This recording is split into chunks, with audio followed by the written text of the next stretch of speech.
Disque 100. Ministério dos Direitos Humanos e da Cidadania. Governo Federal. União e Reconstrução.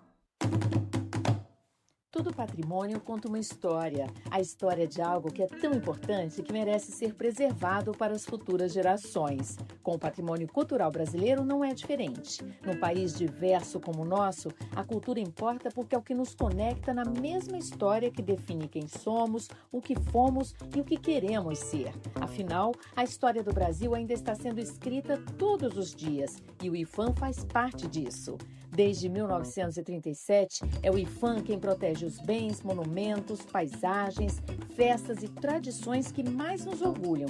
E é também o IPHAN quem ajuda a resgatar personagens e memórias apagadas, reaprender lições que não podem ser esquecidas, redescobrir saberes que vão ser fundamentais para construirmos um país mais justo, sustentável e próspero. Porque patrimônio é história e é também futuro. E a história do Brasil ainda tem muito a nos orgulhar. Onde tem Brasil, tem IPHAN. Bullying não é brincadeira.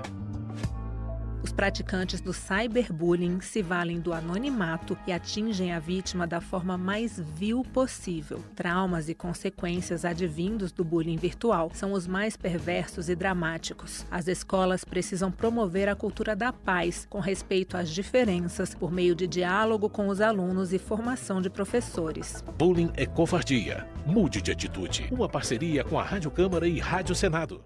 Na Unesp FM, 11 horas.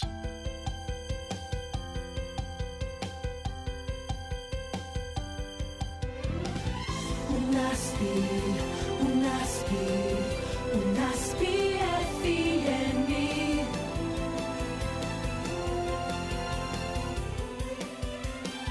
Unesp FM.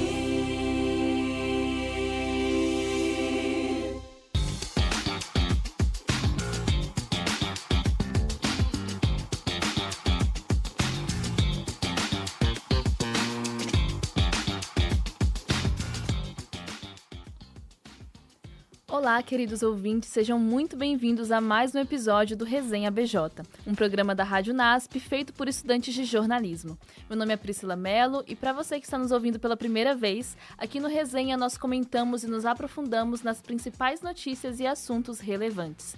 E é claro, como sempre, não estou sozinha. Hoje tenho a companhia mais do que especial dos também estudantes de jornalismo Vefiola Chaca e Victor Zimmer. Bom dia, gente. Como vocês estão hoje? Sejam muito bem-vindos aqui no Resenha. Oi, Priscila. Oi, Victor. Bom dia, gente. Bom dia, queridos ouvintes. Bom dia, Tiago, o nosso radialista aqui também. Gente, é um prazer estar aqui sempre, né? Falar de assuntos relevantes, de coisas boas, polêmicas, tudo. É muito bom aqui, né? Estar acompanhada de vocês dois aqui. Bom dia, gente. Bom dia, ouvintes. Priscila, Ola, Thiago. É sempre uma honra estar aqui de volta pra gente conversar sobre um pouco de tudo, né? Conversar é sempre bom. Boa, é isso aí. O alto custo das prateleiras abriu as portas para um movimento que não para de crescer. A confeitaria artesanal e o empreendedorismo doméstico. Enquanto a indústria enfrenta desafios logísticos e de insumos, milhares de pessoas estão transformando a cozinha de casa em pequenas fábricas de sonhos, provando que é possível manter a tradição com técnica, criatividade e, acima de tudo, economia. No programa de hoje, vamos mergulhar nos números e explicar a alta do valor dos ovos de Páscoa, entender as estratégias de quem decidiu colocar a mão na massa para fugir dos preços abusivos e discutir se o ovo de Páscoa ainda é um produto de massa ou se estamos caminhando para uma nova era de consumo. Então fique com a gente porque a nossa entrevista começa agora. E para começar, eu queria fazer uma pergunta para vocês, Ola e Vitor, que é sobre a infância de vocês. Nessa época de abril, de Páscoa, vocês consumiam, a família de vocês tinha esse hábito de comprar ovos de Páscoa? Como era? Sim. A gente nunca teve o costume muito dessa época fazer ovo de Páscoa ou comprar, porque lá em casa a gente não tem o costume de comer chocolate em si.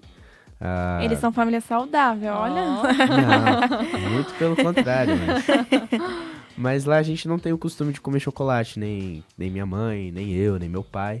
Então era uma coisa que não era muito comum, mas eu me lembro de uma vez específica, que foi Nossa, eu devia ter uns 6 anos, por aí. Que teve um dia que eu acordei e vi as pegadinhas lá no chão. Aí eu fui seguindo e achei uma cestinha com alguns docinhos. Tinha bala fine, tinha doce. E foi um momento muito especial. Que daí eu falei, caraca, o coelhinho da Páscoa veio. Gente, que fofinho. Sim. Então, mais ou menos foi isso. Das outras vezes, era um momento mais em família que a gente tinha. Com algumas coisas pra comer, ali alguns petiscos, mas chocolate em si não era muito comum. Nossa, Priscila, você só chama pessoas que não têm experiência com ovo de Páscoa. Mas eu tenho experiência com ovo, só que não esse ovo de chocolate. Por quê? Porque, pra quem não sabe dos nossos ouvintes, eu sou da Albânia, não sou do Brasil. E a gente tem uma cultura diferente nessa questão de ovo de Páscoa. Não é tão comum ter um ovo de chocolate. Tem, mas não é tão conhecido. Só que a minha cidade é uma cidade que tem a maioria dos cristãos, eles são cristão ortodoxo, que é uma divisão de cristão ortodoxo, cristão católico e cristão ortodoxo. Lá eles são ortodoxos. E eles têm ovos que eles pintam com vermelho ou com outras cores para comemorar a Páscoa.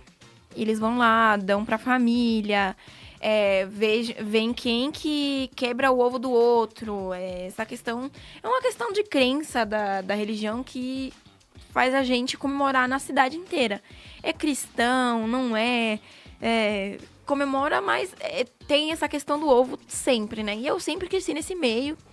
Tive a presença desse ovo vermelhinho, ou rosinha, verde, marrom. Esse ano eu não sei, eu vou pedir pra minha mãe mandar foto e eu vou mostrar pra vocês aqui como que é. Mas é muito engraçado. A experiência, assim, com ovo de Páscoa mesmo, eu nunca tive. Nunca tive na Albânia, mas quando eu vim pra cá, pro Brasil, eu ganhei uma vez, assim, de presente. E eu achei, assim, o máximo, porque era uma experiência diferente. Tinha de vários sabores, você que escolhia, se você queria um recheado, um simples com um presente dentro. Pra mim, esse com presente dentro já ganha tudo, né? Imagina, e eu acho uma experiência muito boa. Mas na infância eu nunca tive esse privilégio. Agora eu vou ter esse meu momento, eu vou aproveitar no máximo, né? De comprar ovos de Páscoa assim. Perfeito. Eu realmente acho que vai faltar realmente esse outro lado, esse outro ponto de vista de quem teve essa experiência, porque eu também não tive. Também não sou muito chegada ali no chocolate, mas também nunca tive essa experiência na infância de ganhar, ou mesmo agora, assim. Mas agora, depois desse programa de hoje, acho que eu vou estar querendo comprar um ovo de Páscoa para ter essa experiência e poder dizer, não, já tive. Em procura de ovo de Páscoa, gente. Sim. Mas eu queria fazer uma pergunta agora. Porque quem tem esse costume, quem tem essa prática, quem vai no mercado, tem percebido que, de um tempo pra cá, os ovos de Páscoa têm tido um aumento no preço, né, no valor. E por que os preços estão subindo? A gente tem uma resposta pra isso? Bom, Pri, como sempre, a gente tem uma resposta bem certinha ali, que tem a ver sempre com economia. E essa questão do aumento que vem por causa da crise global no mercado. É uma crise geral, não é somente um aumento no valor de ovo de Páscoa de chocolate. Não, mas é no mercado inteiro de cacau, que enfrenta um choque de ofertas sem precedentes. Esse setor, ele sofre com mudanças climáticas severas que vêm por causa das chuvas irregulares na África Ocidental e também por causa das secas. E porque a África Ocidental, ela é responsável por 70% do cacau, né? Da produção de cacau no mundo. Eu pensava que era o Brasil. Eu também pensava. Mas não é a África Ocidental. E tudo isso, essas secas, chuvas irregulares, elevou o custo da amêndoa do cacau a níveis históricos na Bolsa de Valores, olha só, e impacta toda a cadeia produtiva. E além disso, Pri, da matéria-prima do cacau, o preço nas prateleiras é influenciado muito pela questão logística, pela estrutura que eles têm. Porque como os ovos de Páscoa, eles são produtos frágeis, né? A gente vê que não é um ovo, assim, inteiro de chocolate. Não, é fino, assim, é bem bonitinho. O custo de transporte, com certeza, é maior. E o armazenamento climatizado é muito superior do que uma barra de chocolate que é mais grosso, né?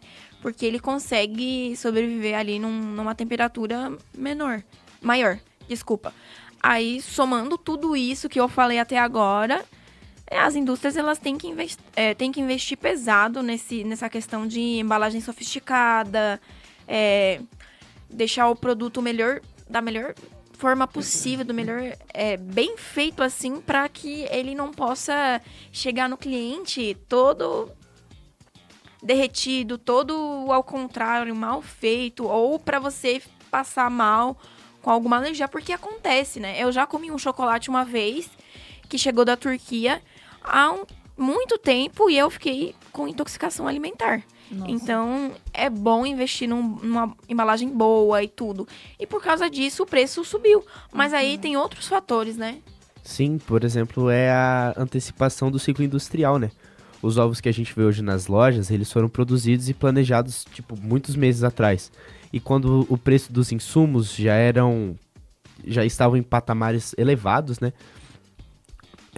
Por ser um item de consumo sazonal, porque é praticamente só nessa época que a gente consome, e com um forte estoque após o feriado, porque nem sempre eles conseguem vender tudo, o que acaba transformando o ovo de Páscoa em um verdadeiro, né, quase que artigo de luxo, porque você só consegue encontrar nessa época do ano. Gente, é verdade. As promoções em marcas específicas. Você vê que a Cacau Show todo ano ela tenta trazer uma promoção diferente, parceria com marcas diferentes, então acaba se tornando um produto meio que é ali que você compra ou você não compra mais. Não é um Kinder Ovo da vida, né, gente? Sim. Que pena. Mas é muito bom, né? Porque a gente vê essas ofertas, esses momentos que muitas lojas que são de chocolate, eles aproveitam para poder falar, né? Esse é o momento deles de brilhar e de mostrar que eles sabem trabalhar e fazer isso bem feito. Realmente, como vocês falaram, temos aí inúmeros fatores que contribuem para esse preço ter subido. Não é à toa, não é assim do nada, vamos subir o preço. Tem realmente alguns fatores, desde clima, desde custos de produção, enfim, muitas coisas. E além disso, existe um índice chamado Índice Nacional de Preços ao Consumidor Amplo, que é o IPCA. E qual o impacto do IPCA nos chocolates este ano e como isso afeta o comportamento do consumidor? Isso afeta, sim, não afeta? Como é? Então, Pri, você acabou de explicar pra gente, né? A IPCA, que é o Índice Nacional de Preços ao Consumidor Amplo, ele registrou uma alta excessiva nos derivados de cacau, que chega num aumento, assim, de quase 25% em itens como bombons e barras. Aqui quebrou. Tem aquele momentinho que você quer um doce, que é um docinho pequenininho, mas o valor já está aumentado. E esse percentual, ele é significativamente maior do que a inflação média da cesta do consumo do brasileiro, né? O que gera uma perda imediata nesse poder de compra voltado para lazer e presente. Quando o chocolate sobe tanto, ele deixa de ser um item impulsionado por ser uma compra planejada, né? E muitas vezes substituída. Então, a gente vê que esse preço está elevado. A gente queria dar de presente um chocolate, comprar um chocolate ali, mas não dá. Porque o preço está elevado. Eu lembro que o Telisson, nosso professor, ele sempre compra um chocolate para o canal da imprensa, para dar para o vencedor, que é tipo uma competiçãozinha que a gente faz ali com textos na ABJ. Ele falou assim, gente, eu comprei lá no Mercado Pague Menos, porque estava mais barato. Aqui na cantina, aqui estava mais caro. A inflação tá... Sim. Não é mais um objeto que a gente consegue comprar, que a gente deseja e vai lá e compra. Muitas vezes a gente deixa de lado e compra depois. Então, é muito importante a gente ver esses dados, né? E a gente estudar e perceber o quanto que isso influencia nas nossas compras. Verdade. E esse cenário, ele força uma mudança muito drástica, né? No comportamento do consumidor. Onde a gente passa a buscar alternativas um pouco mais racionais, né? E isso dá para se notar um crescimento muito grande na procura das caixas de bombons, nas barras de chocolates. Um sonho de valsa da vida, né? Exato, porque, querendo ou não, eles oferecem uma quantidade maior do produto por um preço menor, né? Do que o ovo em si. E é o que os economistas chamam do efeito da substituição, que é na qual onde o consumidor ele tenta manter o rito de celebração sem comprometer o orçamento essencial da família.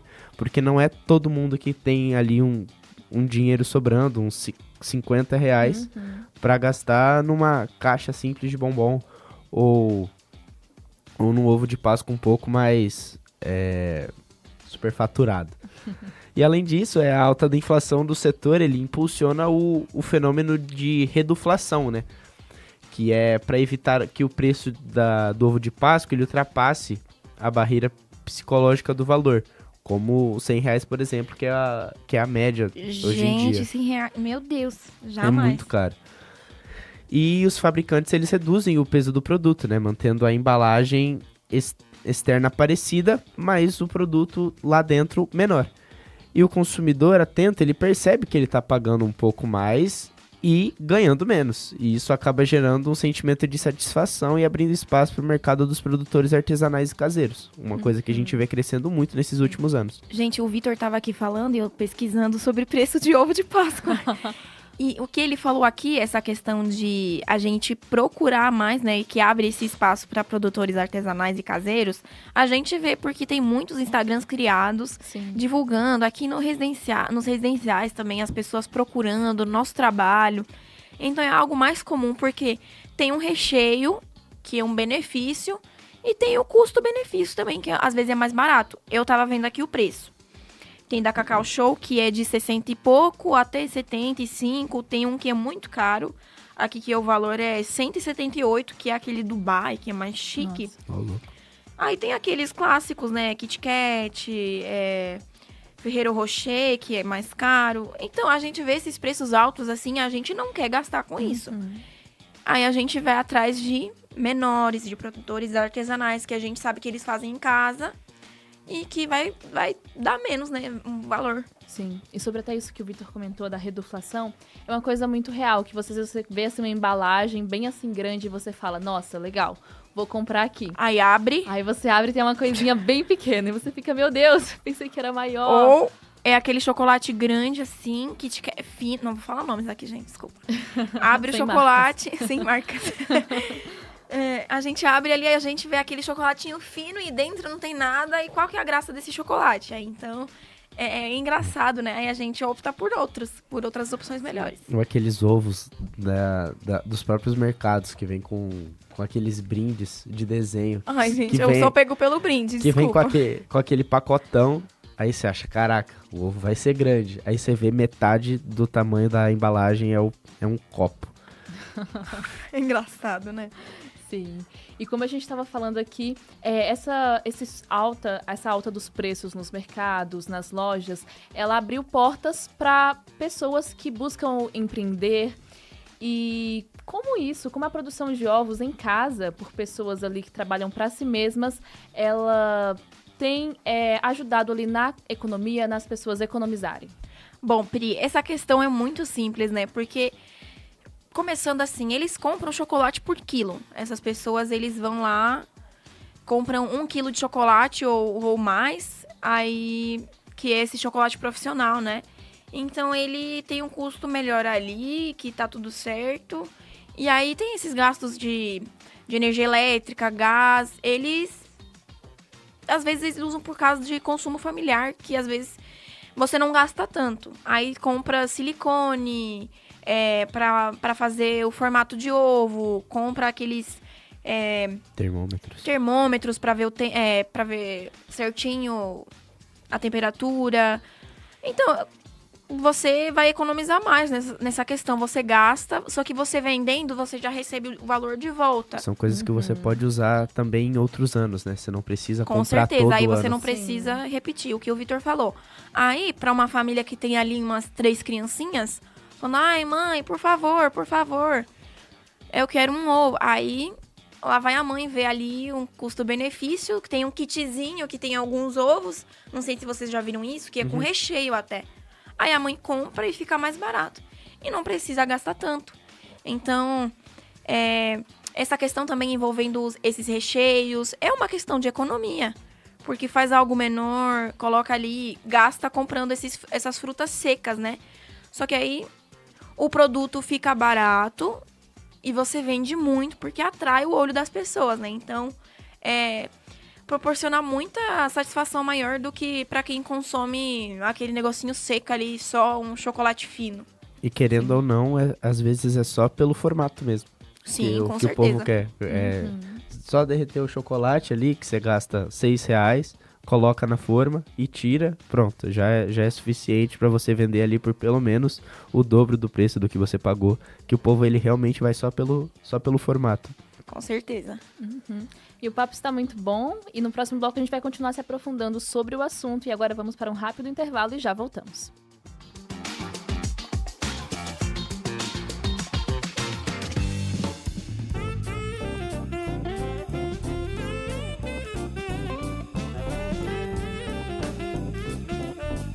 Unasp FM. Nunca imaginei que iríamos passar por isso. O meu filho, num momento tão delicado, necessitando de doações de sangue para viver. Graças ao sangue doado, meu filho está aqui, vivo.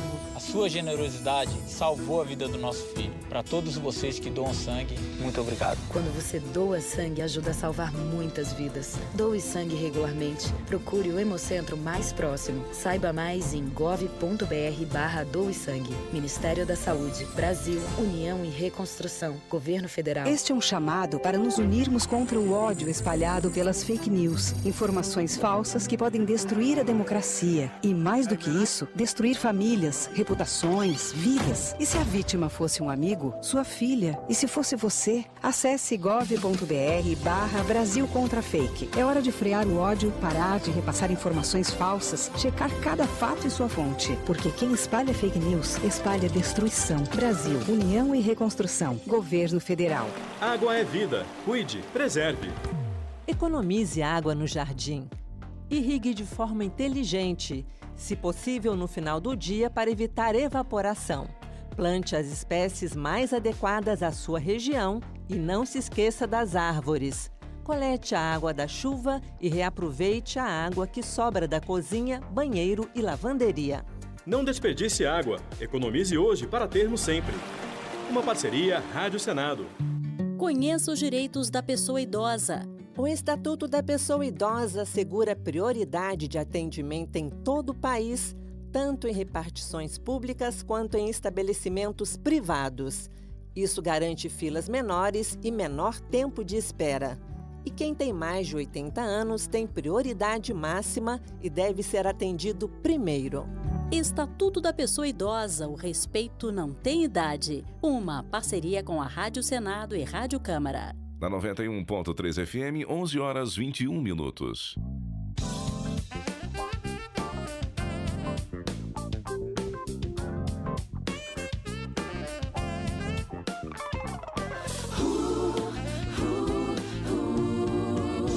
Unasp FM.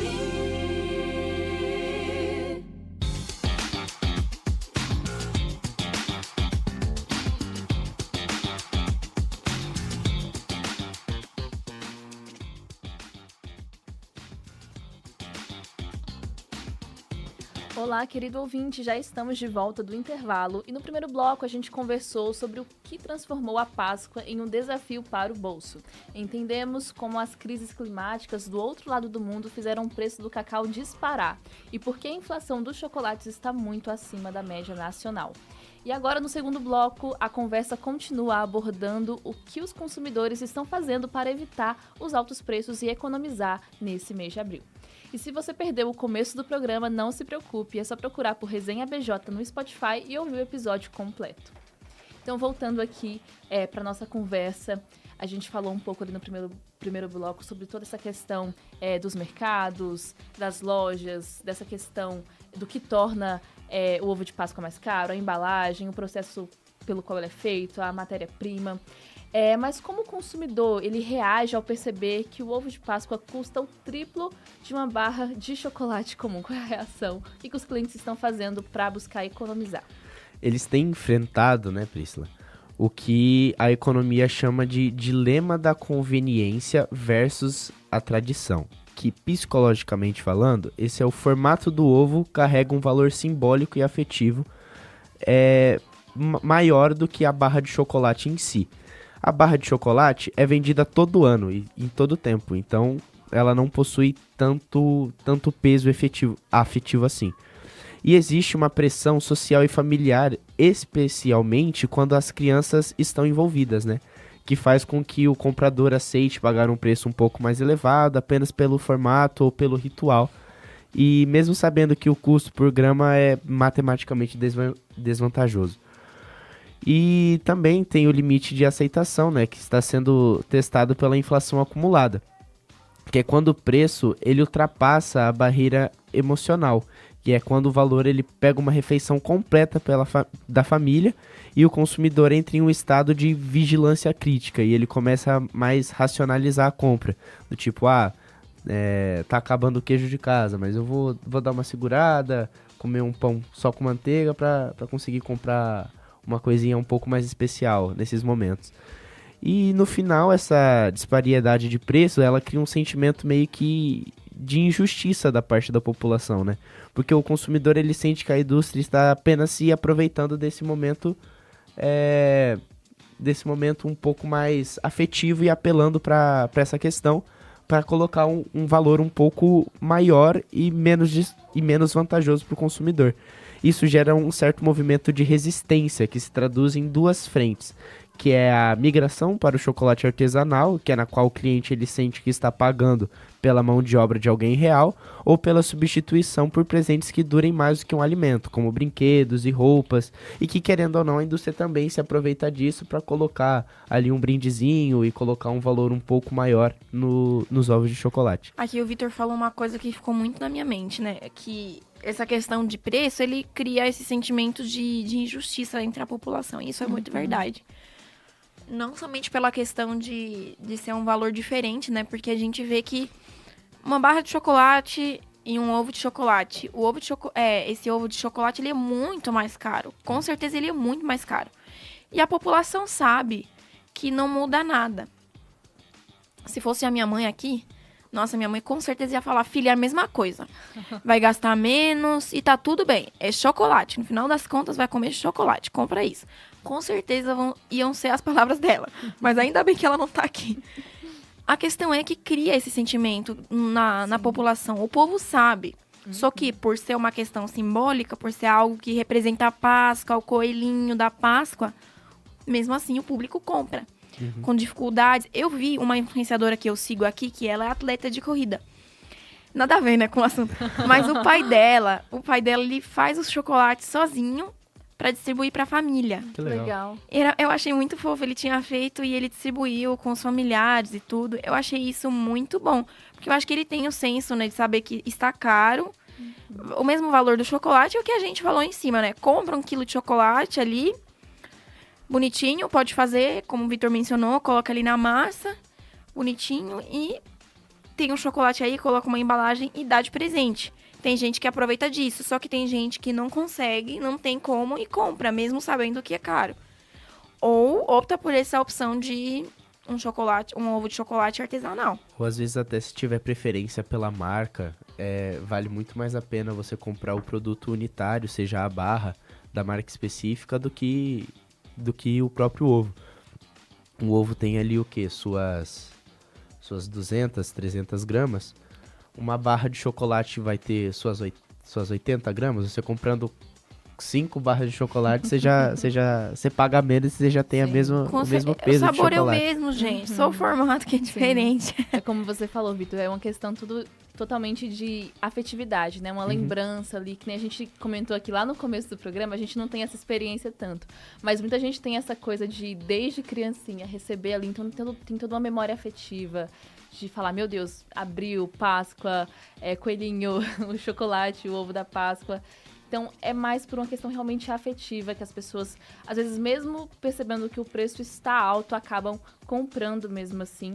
Mas nem todo mundo, como a gente citou aqui, nem todo mundo tem essa possibilidade por questões financeiras. E falando sobre isso, qual é o perfil que a gente pode identificar do consumidor que ele abandonou essas grandes marcas devido às altas dos preços e passou a comprar exclusivamente de produtores locais, pessoas ali que eles conhecem, vizinhos, colegas de trabalho que fazem ali em casa e vendem? Ai, Pri, nossa, essa é aqui a minha pergunta favorita até agora, porque chegou o momento de falar de marketing, de comunicação, do nosso papel, né? Porque o consumidor, esse tipo de consumidor, ele realmente busca por algo que é diferente, que é exclusivo, que nem todo mundo tem, que nem todo mundo recebeu, que é um produto de qualidade. Sabe aquele produto instagramável que você recebe ali e você fala, nossa, esse ovo de Páscoa foi feito pra mim. É exatamente isso.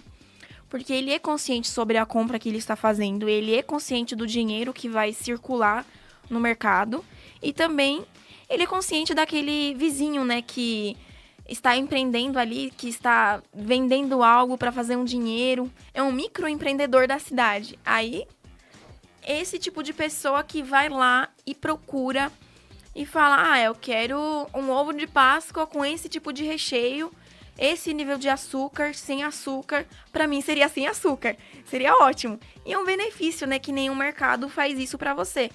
Essas linhas, elas produzem assim, o produto em geral, vamos fazer um ovo padrão ali e tá tudo certo. Aí essa pessoa que faz tudo pelo Insta, tudo pela mídia, ele vai lá e fala, eu quero um ovo de Páscoa meio amargo, com recheio de morango, de beijinho, e tá tudo bem. Só que a questão é que oferecer um ovo de colher gourmet ou uma embalagem feita à mão transmite esse cuidado maior do que entregar esse produto industrializado, né? Do que ir lá. Mostra todo esse processo que eu falei, que você escolhe o que você quer, Sim. o sabor, tudo. E é uma forma, e quando você dá de presente isso pra alguém, mostra um afeto maior. Mostra Sim. que, nossa, ela realmente se importou comigo, foi lá buscar, nossa, do meu gosto. Então é algo maior, né? É um afeto diferente. Você sente que você não vai estar sendo explorado pagando aquele valor. E essa pessoa, a gente percebe que essa pessoa confia mais nas indicações das pessoas, influenciadores, de tudo, do que uma simples propaganda na TV da marca, que a marca faz em geral todo ano, ou já tem feito e guarda ali pra mostrar. Então, vou definir aqui o perfil do consumidor, que é, uma vez que ele encontra um produtor artesanal que entrega sabor e estética, que a gente, nossa, preza muito pela estética, aquele ovo de Páscoa aesthetic, né, como sempre. Pra fazer um story e postar. Esse consumidor, ele sempre tende a procurar essa pessoa por vários anos. Com o passar do tempo, e ele cria, assim, uma rede de sustento para o pequeno empreendedor. E ele expande, assim, e ajuda ele a crescer mais, né? Sim. E eu queria saber se na cidade de vocês, no local onde vocês moravam, vocês conheciam muitas pessoas, se havia, assim, essa quantidade de pessoas que trabalhavam, assim, com isso, de fazer ovo, de vender, como era? Porque eu lembro que na minha, a gente tinha bastante isso, muita gente que tinha lá vários Instagrams lá de ovo de Páscoa, muitas pessoas que faziam, vendiam, e de maneiras, assim, muito diferentes, muitos recheios, como a Ola já citou, com morango, com o que o cliente escolher, né? Então, na minha cidade tinha gente até que vendia tanto nessa época específica do ano que se dedicava a essa época só pra isso. Então, pra vocês conhecem bastante gente que trabalha com isso? Como era? Na minha cidade, que eu estou morando atual, que é em Tatuí, eu não tive tanto contato com esse tipo de pessoa em abril eu viajar mais para outros lugares, aproveitar o feriado, visitar minhas irmãs e tal. Mas por aqui, pela região, eu tenho percebido e tem me aparecido muitas propagandas sobre ovo de colher, ovo artesanal. Então eu tenho percebido que realmente é uma questão em que movimenta muito o microempreendedor nesses momentos. Ai, gente, desculpa, minha cidade não tem nada assim. Minha cidade, gente, não sei se tá mudando agora, se tá tendo alguma coisa nova. Eu estou muito por fora de lá. Não sei se está mudando, se o marketing está fazendo um movimento por lá. Mas eu acredito que aqui, onde eu estou morando agora, a gente tem muitos microempreendedores, né, que estão crescendo. E eu vejo uma ali que dizem que é muito boa, que é a Papi Confeitaria, que é de um professor daqui do NASP com a esposa. Dizem que o deles são muito bons. E outras pessoas, estudantes, meninas, que elas querem crescer, querem pagar os seus estudos por uma causa muito boa, né? Ou querem fazer missão e elas fazem ovo de Páscoa. Gente, muita gente que quer crescer numa questão e vende ovo de Páscoa por isso. E eu acho isso o máximo, por causas boas sociais ou faculdade e tudo. Então, eu vejo que aqui cresce bastante. E a gente tá numa cidade universitária, né? Não é tão grande assim. mas tem muita gente que vende e faz. E eu parabenizo a todos, né, pelo trabalho e pelo desempenho. Sim, com certeza. Esforço. A gente já falou várias coisas aqui, uma delas foi a reduflação, que é quando as marcas realmente fazem toda uma estratégia ali de diminuir a quantidade de grama para vender pelo mesmo preço, que é considerado ali uma coisa de o cliente se sentir ali enganado, se sentir, digamos, desvalorizado ali pelo dinheiro que ele está pagando por uma coisa que não está vindo. Então, além disso, a gente também tem outros fatores que fazem com que as pessoas deixem de comprar tanto assim de grandes marcas, e uma delas é a preocupação com a saúde e com as dietas restritivas.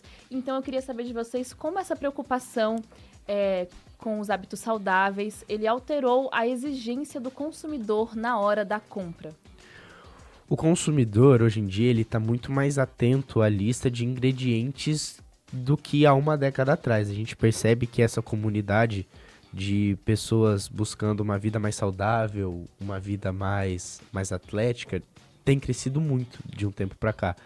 E há uma certa rejeição crescente a produtos que utilizam gordura vegetal hidrogenada como base principal, ao invés da manteiga de cacau.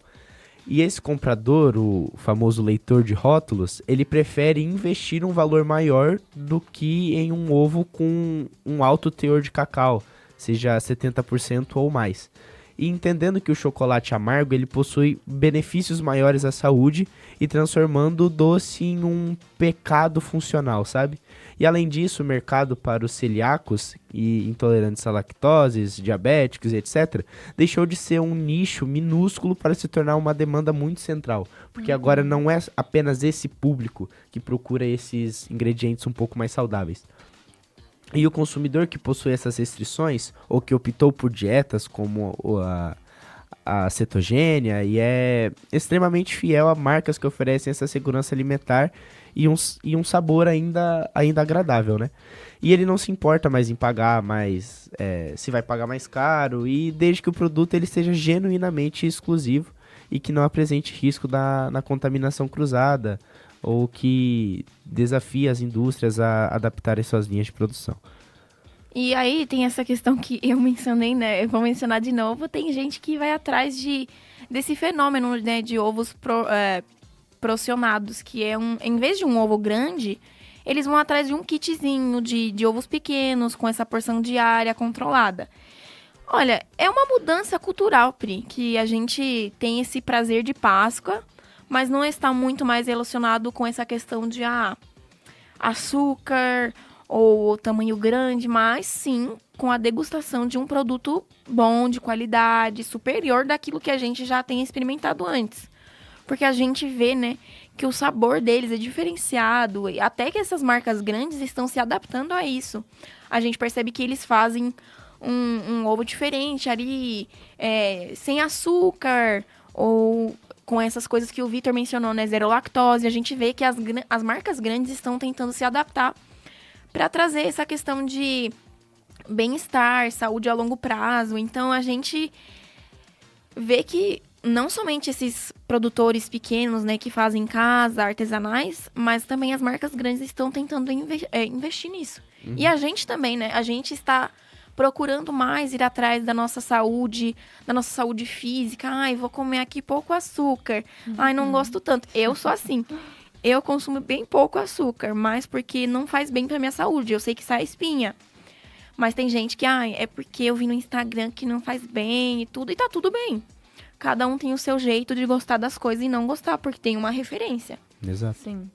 E fazendo um panorama geral, assim, com o que a gente falou aqui das grandes marcas e também dos microempreendedores, na opinião de vocês, pessoal, vocês acham que as grandes marcas continuarão consolidadas da maneira que são, vendendo ovos de Páscoa, mesmo com essa alta e tudo que a gente falou aqui? Ou vocês acreditam que, para um futuro próximo, esses microempreendedores, eles conseguirão alcançar ali um espaço realmente nesse mercado e poderão se consolidar mais, estando ali quase no nível de competitividade de igual, assim, para as grandes marcas? Cara, sendo bem sincero, eu acho muito difícil os microempreendedores tirarem esse pódio das grandes empresas. Porque, querendo ou não, o microempreendedor, até mesmo com as questões da inflação, a mão de obra e a matéria-prima, que para o microempreendedor vai ser essencial, vai aumentar. Então, o preço das coisas aumentando, para o microempreendedor fica mais difícil. Para as grandes indústrias, para eles, tanto faz, tanto fez, porque eles aumentam o valor. E querendo ou não, o microempreendedor, por ter esse contato maior com o cliente, ele gosta de manter um padrão, seja por peso, seja por preço, e que com o passar do tempo e caso a inflação continue subindo, ele não vai conseguir manter. Então, ele acaba perdendo certa fidelidade com o cliente ou ele acaba se prejudicando financeiramente. Então, acredito sim que eles consigam um espaço maior, porque vem crescendo bastante, mas bater de frente com as grandes empresas eu acho bem difícil. Ai, gente, eu acho que ovo de Páscoa é algo de família, que lembra reunião de família, que lembra momentos especiais, né, e únicos que a gente tem. Traz essa sensação de afeto. Então, eu acho que não tem que se tornar algo exclusivo da elite. Não é somente eles que podem ter esse privilégio, porque cada um merece viver momentos bons e ter essa experiência única com a família, né? Todas as crianças merecem ter esse momento com os pais, que eu acho algo único e muito bom. E também gente que nunca experimentou, eu acho que todo mundo tem que provar isso e ver que, mesmo com dificuldade, questões econômicas que a gente falou, do preço de ovo, e não somente disso, de tudo, a gente vê que muitas famílias que não têm dinheiro, eles fazem uma manobra ali, a mãe pega um chocolate, ela derrete, coloca ali em alguma massinha, algum formato ali, e ela faz porque ela quer proporcionar momentos bons, quer criar a infância dos seus filhos. Então, eu acho que, mesmo com essa alta do preço, o ovo tem que continuar, assim, acessível para todo mundo e que todo mundo possa ter esse momento. Essa é a minha opinião. Uhum. E assim chegamos ao fim de mais um Resenha BJ. Foi muito bom ter vocês com a gente nessa conversa sobre os ovos de Páscoa e todas as vertentes que essa data estimula na economia. Se você perdeu algum momento do programa ou quer ouvir tudo de novo com mais calma, é só acessar no Spotify e procurar por Resenha BJ. Todos os episódios ficam disponíveis por lá para você ouvir quando quiser. E não saia daí, logo depois deste programa começa o Resenha Esportiva, trazendo as principais notícias e acontecimentos do mundo do esporte.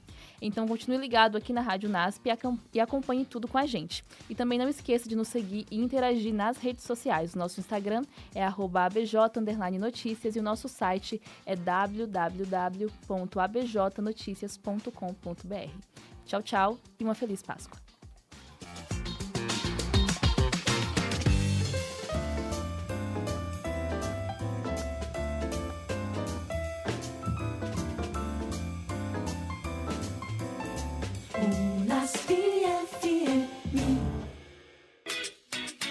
Separe o lixo reciclável.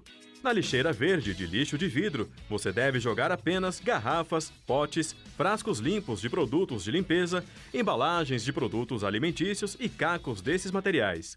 Não coloque ali cristais, espelhos, lâmpadas, cerâmicas, porcelanas e pirex. Jogue o lixo sempre no lugar certo. Coleta seletiva. Faça parte da mudança. Uma parceria Rádio Senado. 1 em cada 4 estudantes brasileiros já vive a rotina da escola em tempo integral. É o dia cheio do jeito que eles gostam. O dia inteiro vira tempo para aprender mais, fazer arte e desenvolver conhecimento. E de jogar bola também, né? Com alimentação garantida e acompanhamento o tempo todo, pais e mães trabalham mais tranquilos. A meninada tá segura na escola. A gente fica bem mais tranquila, sabe?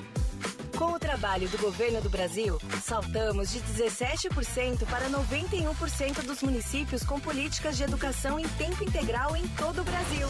São mais vagas e oportunidades para quem mais precisa. É o dia todo aprendendo e um futuro novinho pela frente.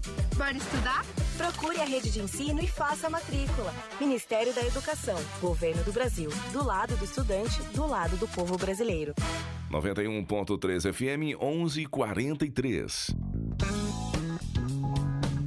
Conectando novas ideias.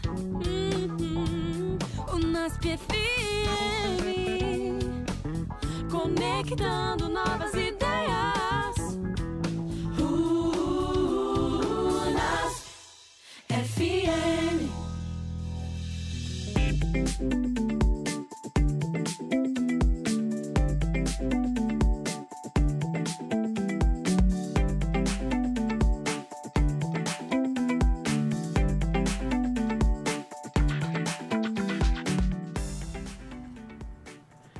Muito bom dia para você ligado na Rádio NASP FM, eu sou o Vitor Bernardo e agora a gente dá sequência para nossa programação aqui, sempre depois do Resenha ABJ, a gente traz o Resenha Esportiva com as mais importantes notícias do esporte no mundo.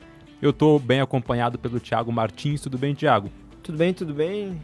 Feliz, né, também, pela vitória ontem. Feliz pela vitória do Brasil. É isso aí. O Brasil venceu a Croácia ontem pelo último amistoso dessa data FIFA e a última data FIFA de preparação para a Copa do Mundo, né? A próxima lista já é a definitiva. 3-1 para o Brasil, vai para esse último período aí de observações do Ancelotti em boa fase, pelo menos, né? Sai em uma nota positiva aí a seleção brasileira, depois de ter perdido para a França, termina a sua preparação vencendo a Croácia. Vamos falar um pouquinho sobre como foi esse jogo, desempenho do Brasil, e depois a gente analisa mais nuances aí da possível convocação para a Copa já. Então, cara, se a gente analisar um pouquinho do jogo ontem, a gente viu que, falando um pouco aqui de escalação, né, e pensando já também em nomes para a próxima convocação, acho que continua, né, a escalação que teve ontem, que foi ali um 4-2-4, e aí a expectativa da gente é que esses jogadores que estão hoje, alguns praticamente já estão confirmados, principalmente pelo jogo de ontem, né? E já falando de expectativa também, né, para a próxima Copa, para essa Copa agora, no caso, acho que vale destacar, a gente vai comentar um pouco mais para frente aqui durante o programa, mas vale destacar o Endrick, né? E aí surge várias brechas para como vai ser essa próxima convocação do Ancelotti. Mas calma aí, não vamos antecipar os assuntos. Não, jamais, só dando um spoiler. Peraí. Quero primeiro falar do jogo mesmo. Claro, o que você achou do desempenho da seleção brasileira? Porque assim, acho que foi um desempenho já melhor do que contra a França. Tem um contexto, a Croácia não é um time tão bom contra a França, Sim. obviamente. Mas é interessante ver já pelo menos algum tipo de entrosamento entre os jogadores. A jogada do primeiro gol foi bem interessante, enfim, né? Acho que tem pontos positivos pra gente olhar pra essa partida. O primeiro gol foi interessante, o gol que a gente tomou foi absurdo. Primeiro porque, cara, se você for ver, tudo bem que a gente tem um erro ali, né? Tem uma falha por parte ali do meio de campo e também de defesa. Cara, o Brasil, né? Vamos lá. O Brasil, ele é engraçado. Quando é o mais óbvio de se acontecer, não acontece. Se você for ver o detalhe do gol, cara, o Bento, ele pula pra direita. O gol vem reto. A direção da bola vai reto. Ele foge da bola, né? Ele literalmente foge da bola. E aí, por que eu digo que a convocação vai ser interessante a gente acompanhar? Porque são erros assim, claro, mais uma vez eu comento aqui, não é por conta de um erro desse que vai te tirar da Copa. Uhum. Mas se a gente for colocar também no papel alguns jogadores, cara, erraram algumas vezes, nunca mais voltaram. Entendeu? Sim, e não é a primeira vez que o Bento comete erros assim, né? Não é. Outra vez que ele foi para a seleção, acho que foi contra a Tunísia, se não estou enganado, que ele também teve alguns erros questionáveis, assim, né, naquela partida. Uhum. E aí se a gente acompanha também depois, a gente fica num empate logo no primeiro tempo, né? Quando a gente vai pro segundo tempo, é interessante a gente analisar também as expectativas que a gente tava para novos jogadores entrarem ontem, né? E aí a gente vê, deixa eu só confirmar aqui certinho para eu não falar besteira, mas vamos lá, ó. A primeira convocação que a gente teve foi com o Danilo, né? No caso, entra o Ibanez, né? No lugar do Danilo, se eu não me engano. Não, o Ibanez estava na original, eu acho. Isso, né? Na verdade o Ibanez já estava, no caso sai o Ibanez, entra o Danilo. E aí muitas críticas, né? Em relação ao Danilo. Entra também o Fabinho também. Sim. O Martinelli. E aí eu vejo que nessas mudanças, a gente fez 8 mudanças no total. As 8 que tinha direito, a gente fez. Uhum. E aí dessas mudanças, a gente vê que a equipe muda. E aí entra o fator Endrick. Na verdade, o primeiro tempo eu falei que foi 1-1, mas foi 1-0, tá? Sim. O primeiro tempo terminou com 1-0. No segundo tempo. Isso. E aí no segundo tempo, ali no finalzinho do jogo, 1-1, né, nos 84 minutos, e a gente ficou naquela, poxa, mais uma vez, né, mais uma decepção. E o mais engraçado é que essas eliminatórias, a gente se prendeu muito, né, a questão das nossas expectativas no sentido, vamos ver se o Brasil vai reagir. Mas, cara, se a gente for levar em consideração, essas eliminatórias não servem de nada. é literalmente só um treino, né, pra Copa que está por vir. Sim. E aí a gente Ainda vai... mais com tantas vagas, né? Claro.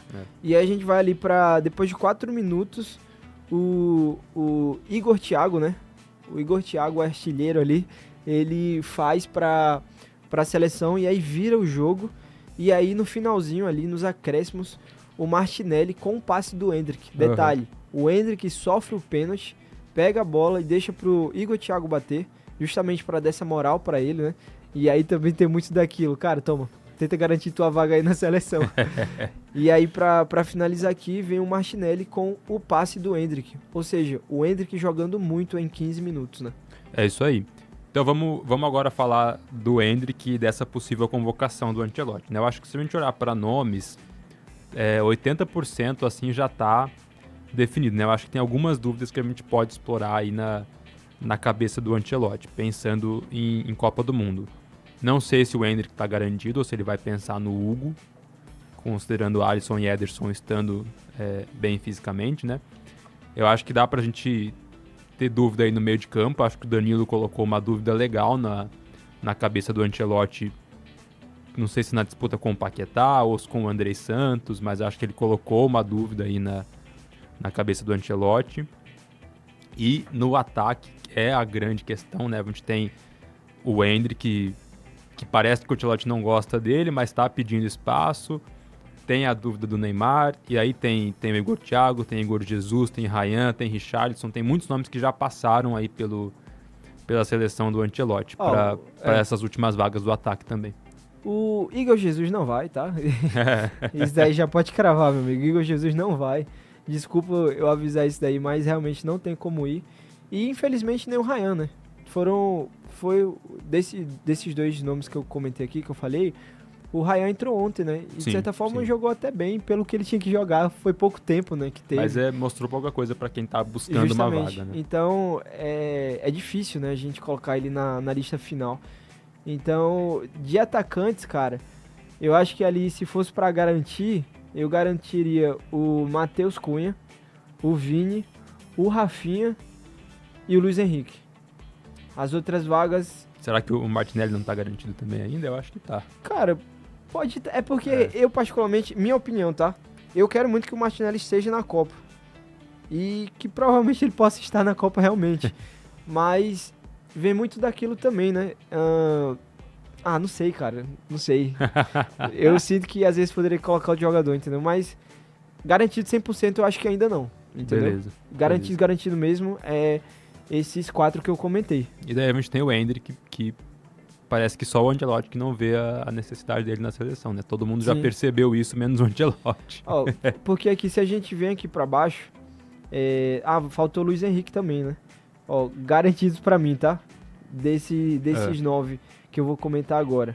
Matheus Cunha, Vini Júnior, Rafinha, Estevão, Luiz Henrique, João Pedro, Martinelli, Endrick e Igor Thiago. Eles estão meio que sendo cotados, né? Pra ser os convocados ali por parte do ataque. Sim. Eu acho que quem tá garantido de fato é o Matheus Cunha, o Vini, o Rafinha, o Estevão, o Luiz Henrique e aí provavelmente o Martinelli, né? Agora, dúvida ainda, que aí são 3 jogadores, João Pedro, Endrick e Igor Thiago. E aí meio que sobraria 3 vagas no ataque, né? Nessa questão de dúvida. Sim. Então, vamos ver como é que vai ser. Não sei o que você acha em relação a isso também. Eu levaria o Endrick tranquilamente. Eu acho que dá pra ele até levar os dois, o Endrick e o Igor Thiago, porque talvez ele leve um meio campista a menos, né? Como ele joga muito nesse 4-2-4, só 2 meio campistas, não tem necessidade de você levar tantos tiraria o João meios. Pedro. Mas... Você prefere o João Pedro ou o Igor Thiago? E o Thiago? Cara, difícil. O João Pedro teve uma fase muito boa, mas agora já tá meio... Assim, não tá fazendo muita coisa, né? De todas as O Igor Thiago chegou bem, fez gol, enfim. Um 9 mais tradicional, né? De todas as convocações que teve, de todas que no caso o João Pedro foi convocado, ao meu ver ele não jogou tão bem. Diferente do Igor Thiago, que teve poucas participações, que no caso, essa foi a primeira dele. Fez alguma coisa, pelo menos. E já fez alguma coisa. Então... Mas é difícil. É difícil. Bom, vamos mudar de assunto aqui, senão a gente passa o programa inteiro falando de seleção brasileira. Porque ontem a gente também teve a definição dos últimos classificados para a Copa do Mundo. As vagas que faltavam, né? Algumas vagas da Europa e 2 vagas da repescagem internacional. Então vamos lá, República Tcheca vence a Dinamarca nos pênaltis, garante sua vaga. A Bósnia e Herzegovina vence a Itália, também nos pênaltis, garante a sua vaga. A Suécia vence a Polônia no tempo normal e garante sua vaga também. E na repescagem internacional, o Iraque vence a Bolívia por 2-1, garantindo a sua vaga. E a República Democrática do Congo vence a Jamaica por 1-0 também, garante a sua vaga. Eu acho que o grande destaque aí, obviamente, é a vitória da Bósnia e Herzegovina sobre a Itália. A Itália vai para a terceira Copa do Mundo fora. A Itália não vai para a terceira Copa do Mundo. 16 anos aí, pelo menos, os italianos vão chegar, né, contando até 2030, sem participar de um Mundial. Tricampeão mundial em ficar fora da Copa, né? Tricampeão de vexame, né? Sim. E falando de tradição, né? Pra gente, obviamente, né? É muito bom a Itália não estar na Copa. Mas por falando de tradição, é estranho, né? Ver a seleção da Itália mais fora mais uma vez de uma Copa, sendo que há um tempo atrás, em Copas, cara, muitas Copas legais, né? Que a Itália já teve e que já enfrentou o Brasil também, já perdeu pra gente. Já passamos sufoco também pela Itália, mas mais uma vez aí, né? Fora. E de certa forma também, mais uma vez, para a gestão italiana dar uma mudada nisso, né? Já são aí, se for contabilizar, 9 anos, né? Mais de 9 anos, né? Então, já tá fora desde 2014, né? Então agora já deu 11 anos. Eu digo juntando a cada 4 anos, no caso, 4 mais 4, mais esses, né? 4. Então já deu 12, né? Só que vai ficar até 2030, Sim. pelo menos, né? Sim. Porque não vai para essa. Então já vão mais 4 anos aí. Sim. Vai dar um total de 16, pelo menos. Sim. Bom, enfim, falando de outros jogos, a gente teve a vitória aí da República Tcheca e da Suécia pela repescagem europeia. Me surpreendeu a Dinamarca fora. Eu achava que tinha time para passar da República Tcheca com mais facilidade. Seleção chatinha também, Dinamarca, né? Achei que pudesse dar alguma coisa. A Suécia vence a Polônia, o Lewandowski não vai para a Copa do Mundo, que seria a última Copa do Mundo dele, né? Se aposentou agora, de fato. E falando dos jogos internacionais, República Democrática do Congo vence a Jamaica e o Iraque vence a Bolívia. Não vai ter Bolívia na Copa também. O time sul-americano aí, né? Dando adeus. Tínhamos a possibilidade de mais um sul-americano, mas também não vai rolar, né? Sim. Beleza, acho que é isso de data FIFA. A gente pode passar um pouquinho já pro futebol brasileiro, exato, porque a data FIFA mal acabou e já tem Brasileirão. Hoje já tem alguns jogos interessantes aí trocentos jogos do hoje. Campeonato Brasileiro, exatamente. É a 9ª rodada, né? Sim. Tem Botafogo e Mirassol, tem Inter e São Paulo hoje, tem Cruzeiro e Vitória, tem Bahia e Atlético Paranaense, tem Coritiba e Vasco e tem Fluminense e Corinthians. Esses são os jogos de hoje. Qual que é o mais interessante? Cara, jogos de hoje, vamos lá. Se fosse ano passado, eu até colocaria Botafogo e Mirassol. Mas mas hoje os dois estão mal esse ano, né? Estão horríveis. Eu vou colocar ali, não vou ser clubista, tá? Vou colocar um Fluminense e Corinthians. Fluminense e Corinthians pode ser legal mesmo. É interessante. Eu acho que Bahia e Atlético Paranaense tem um potencial interessante também. São duas equipes que a gente não esperava muita coisa, mas que estão tendo um desempenho legal no campeonato, né? O Bahia estava invicto até outro dia, o Atlético está lá na 2ª colocação. Bons times aí pra gente analisar. Atlético vindo de vitória, o Bahia vindo de derrota. Então fica interessante também a gente acompanhar até pra ver como é que vai ser essa questão do Atlético ali no G4, né? Sim, se vai conseguir se manter, né? Justamente. Exato. É isso, pra fechar a rodada, depois a gente tem amanhã Remo e Santos, Chapecoense, Atlético Mineiro, Bragantino e Flamengo e Palmeiras e Grêmio. O líder Palmeiras enfrenta o Grêmio, deve ser uma partida fácil aí pro Palmeiras, né? E o Flamengo, que tá na caça também aí, vai enfrentar o Bragantino. E aí, jogão, né? Santos e Remo. O jogaço, Santos e Remo. Quem perde é quem assiste, né? É isso, minha gente. Obrigado ao Thiago, obrigado a você que acompanhou a gente aqui também. Amanhã a gente tem o NASP Esporte Clube para falar com muito mais detalhes sobre seleção brasileira, convocação para a Copa do Mundo, sobre data FIFA e, claro, também sobre os resultados de hoje no Campeonato Brasileiro. Então, lembra de acompanhar a gente aí, radio.nasp.edu.br, também o nosso aplicativo, e na 91.3. A gente se vê amanhã. Até mais.